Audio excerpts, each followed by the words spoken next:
Buenos días a toda la teleaudiencia de hoy mismo fin de semana. Mire que estoy con don Olvan Valladares, reconocido analista del país. A menos de 48 horas, don Olvan, y en un momento en que la iglesia ha dicho que el juicio del expresidente en Nueva York es la punta del iceberg y que la situación es más profunda en el país.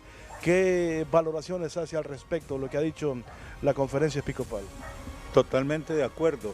Mire, una operación como las operaciones que se dan en el narcotráfico son operaciones que involucran a una gran cantidad de personas en diferentes países, cada quien haciendo su parte de la operación.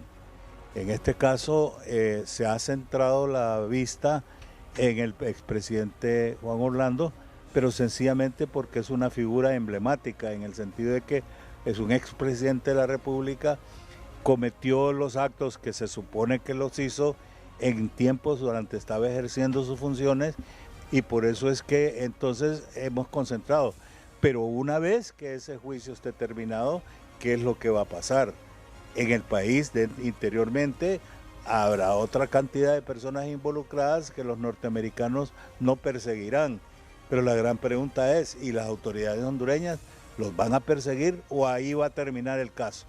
Esto está igualito que el caso de los hospitales móviles.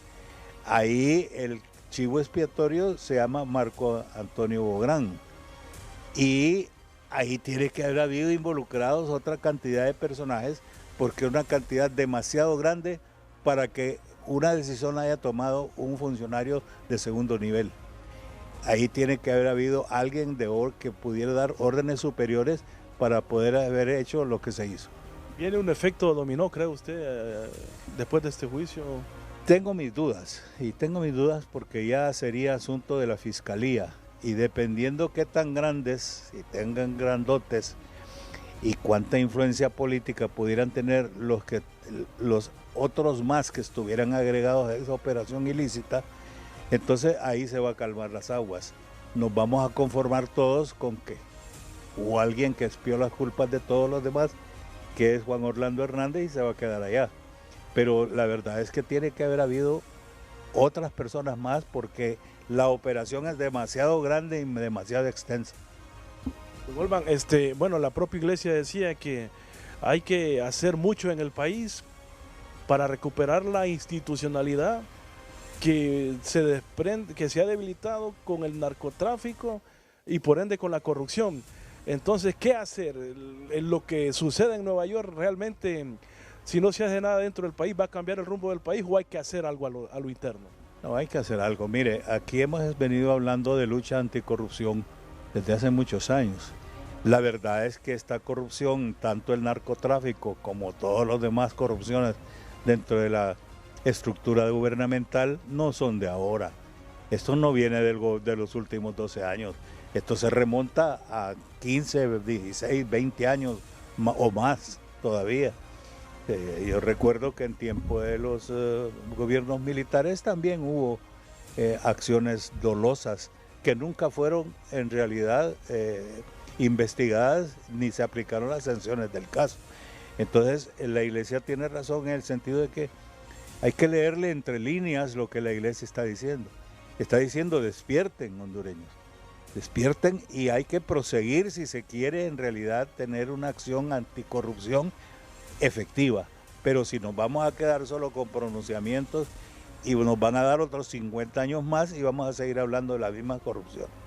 Se necesita depurar todos los entes del Estado, las instituciones del Estado, como lo manifestaba Edmundo Orellana también. Es muy difícil, pero no es imposible. Es cuestión de tener la voluntad de dar los primeros pasos para que el proceso de depuración pueda tener esperanzas de que algún día si no lo va a eliminar, lo va a amainar, lo va a reducir.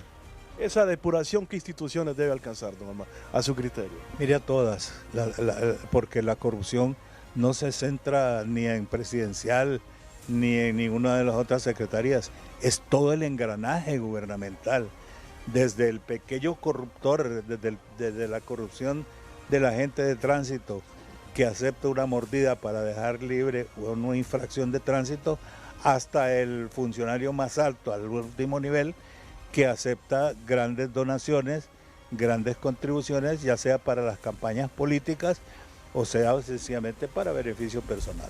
A manera de conclusión, este juicio del expresidente en Nueva York, ¿qué realmente puede dejar para Honduras? ¿Cree que hay sectores que están preocupados a lo interno? Mire, ojalá que el juicio del presidente Hernández, si es que al final es declarado culpable o él se declara culpable, nos dejara una lección que corrigiera actitudes. Yo tengo leves esperanzas en que eso pueda ocurrir. En primer lugar, porque la corrupción está tan extendida y hemos sido tan tolerantes como sociedad. Y el gusano de la corrupción política, que es la que más ha afectado este asunto. Porque, mire, la condonación de la corrupción, la impunidad, ha sido responsabilidad de la sociedad. Porque el que es corrupto, si tiene el temor de que lo van a descubrir y que le van a aplicar el peso de la ley, no comete los actos. O le cuesta mucho, o se limita a actos de corrupción de pequeña monta. Pero aquí perdieron los límites. Mire, aquí se habla de actos de corrupción de 40 y pico de millones. Hay una fiscal que sacó 80 millones del Banco Central.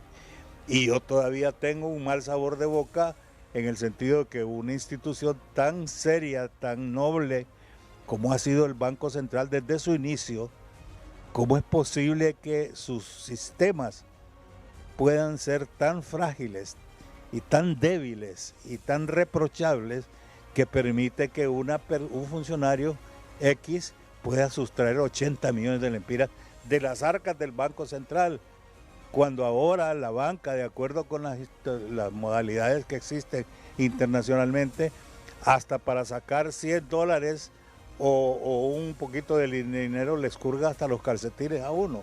Sí, luego permítame que hay una consulta en estudio de Claudia Almendares. Claudia, ¿le escucha, don Olva? Gracias, Mario. Un saludo.